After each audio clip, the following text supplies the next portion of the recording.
You have the list. Do we go to the projects next? Who's next? Team. Thank you. Go to the Bureau and the Department of Water Resources. Welcome back. Morning.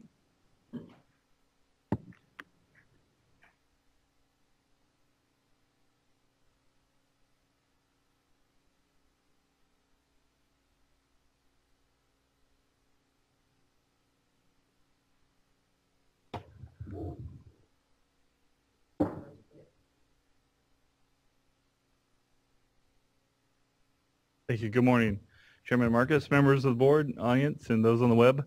My name is Bill Croyle with the California Department of Water Resources. So we're going to do kind of our standard slide set that kind of sets the setting for this conversation with John Lehigh and Ron with both the state and federal water projects. There we go. I'll use my slide. There's a lot of conversation, obviously, how we're doing on drought. Drought's no surprise as we're into our 4th year. A lot of kind of the little nuances have already been mentioned today. I'll skip some of those. But just to set the tone for the West, the drought does seem to be getting slightly more severe throughout the entire West Coast. Now we're engaging Oregon and Washington in some of our conversations, and certainly some of the discussion this morning, I go back to our conversations over this last year with our Australian friends, especially planning for next year being dry, and some of the difficult decisions, but also creative solutions that came out of kind of approaching some of those challenges. And so I wanted to throw this slide up. Just as you can see, much of California is not just an extreme drought, but exceptionally impacted by drought. I'm going to go through our slide set with our kind of our 8 and 5 station indexes and get into just a couple of reservoirs and get on to the discussion with the projects. But again, I think this is important just as setting where we're at as of today. I did take this slide out on snow because it hasn't been snow in a while. But I think the conversations this morning is really important as we look at where we ended up as of April 1st, which was 5% of the historic low.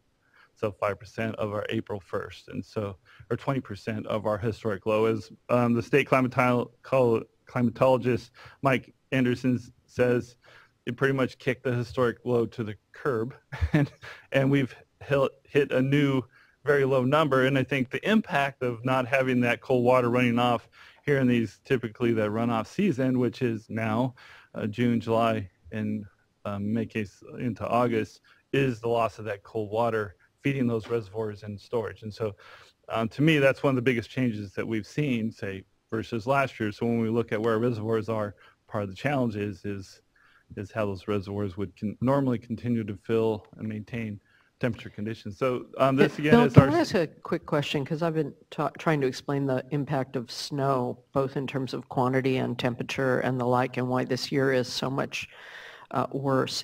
Do you remember what our snowpack was April 1st last year?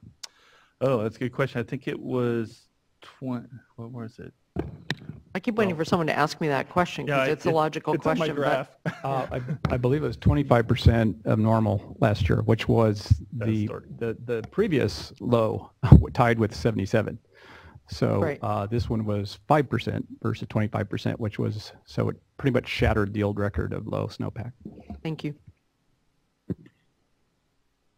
want to include the graph, but but anyway, it's an important aspect as we work through this today. Again, the 8 station index, this is, as I move around the state and talk about trying to inform and educate people on where a lot of California gets their water, it's this watershed. So you got Shasta and Orville within this watershed. And again, monitoring for many, many years, 1922. And so you see the, for those not familiar with this graphic, kind of the blue area is kind of average. This black line where our current precip index here is 36 inches. Normal is 50 inches. But we also have on here 13, 14, which is the blue line, because you can kind of see where we were this last year. And the year before was, which is above current, that 12, 13 as we are today. So, but we also have graphed, and you'll see this in a couple of slides, the 1976 and the 1923 graphics, the black and the red line towards the bottom. So for comparison purposes, you can kind of see, at least in this case for the station index, where we were. This is the 5-station, so we got the American River, but also this is an important watershed as we move a lot of water from the east to the west, certainly for whether it's Delta, Northern San Joaquin Valley, and the Bay Area communities. See, this is much tighter. So this is up 45% of average, quite a bit lower, and including the last 3 years, again, are a little tighter because we haven't received as much, whether it's snowfall or rainfall within that particular part of the state. I did not include the 6th station, which is the southern Tulare, because it's similar to this graphic. It's even tighter, but it's still running about 43%. This is our Shasta Reservoir hydrograph. Again, we have some of our extreme wet, where the red and the green at the very top above that blue shaded area, which is average on a monthly basis. And then we've included 1976 being the driest year on record, and then this black line being last year, and then current blue line. So again, you can see those little bumps were those storms that we desperately needed, but we didn't quite get enough bumps, just like last year in this particular watershed. So right now we're looking at 2.2 million acre feet. Here's Lake Oroville. Yeah, so John Lehi State Water Project, this might be a good opportunity to kind of elaborate a little bit on some of the discussion from your staff this morning on some of the the flexibilities that we're trying to put in play to try to make this revised temperature plan work. So you can see that we're tracking a little bit lower this year in Lake Oroville storage than last year. So it's the blue compared to the black. So the revised plan essentially shows what it assumes is flexible implementation of the COA between the two projects, and essentially because of the reduction, significant reduction in releases from Shasta planned this summer, to make up that difference, we will plan to release significantly more water from Lake Oroville than the COA would have generally dictated. So I'm sorry to do this to you, John. Can you explain?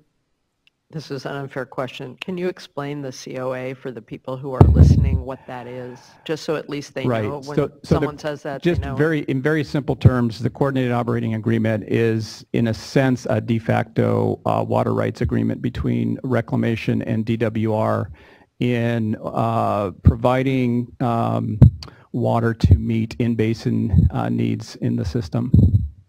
And so essentially, for example, the Delta Standards essentially sets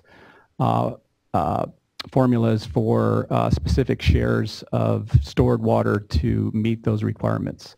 So the plan assumes that we